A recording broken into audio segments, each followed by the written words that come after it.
Alright, guys. In high profile political cases like that of Nnamdi Kanu, there exists a profound disconnect between legal strategy and public expectation. The divide illuminates a crucial truth about our justice system that warrants careful examination. When a defense attorney accepts a case, the objective is unambiguous: secure the best possible outcome for their client.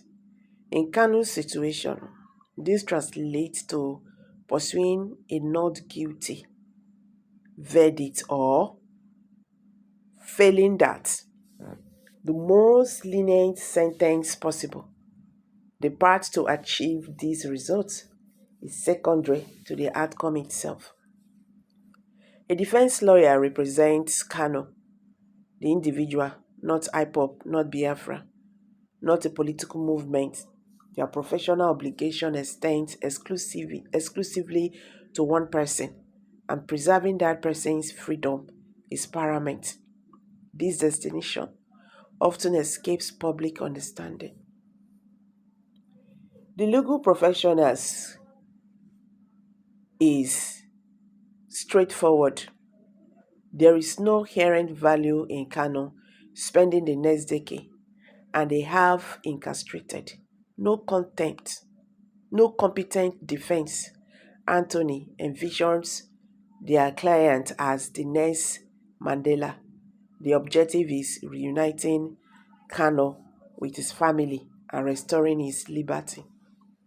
The pragmatic approach frequently conflicts with the more ideological perspective held by political supporters. The legal reality versus public perception. Those without legal training often misunderstand fundamental aspects of criminal proceedings. The justice system does not operate on principles of moral philosophy or political righteousness.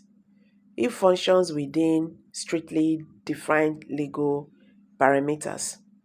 Many observers incorrectly assume that Kanu's case hikes on his intentions, on the righteousness of his case. The law, however, examines actions, not motivations.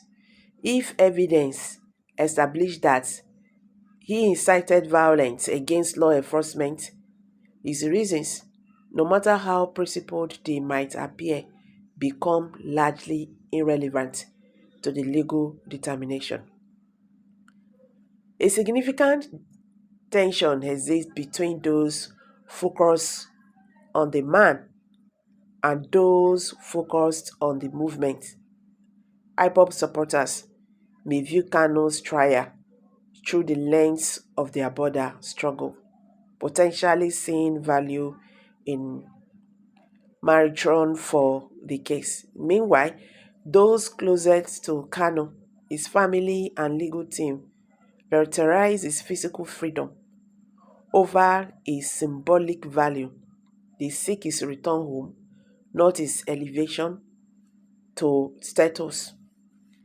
Given the evidence presented, acquittal on all charges appears increasingly unlikely if the prosecution successfully attributes even a single incendiary broadcast to Kanu. Conviction becomes probable. In such circumstances, the insanity defense represents not merely a legal maneuver, but potentially the most viable strategy. Such a defense might be the difference between prolonged incarceration and a path to eventual release. Now, the central question. As this case progresses, supporters must confront a difficult question. Is the primary objective Kanu's personal freedom, or is it the advancement of a cause through his martyrdom? The answer to this question reveals much about one's priorities and about the complex relationship between individual, the legal proceedings, and border political movements. This analyst represents the legal representative on Nnamdi Kanu's case and is intended to provide insight into the strategic considerations as play in high-profile political trials. This is coming from one barrister, Uche Diko. So guys, I'm dropping it here. Please kindly drop your comments below the comment section and don't forget to give us a thumbs up. Thank you. See you in my next video. Bye for now.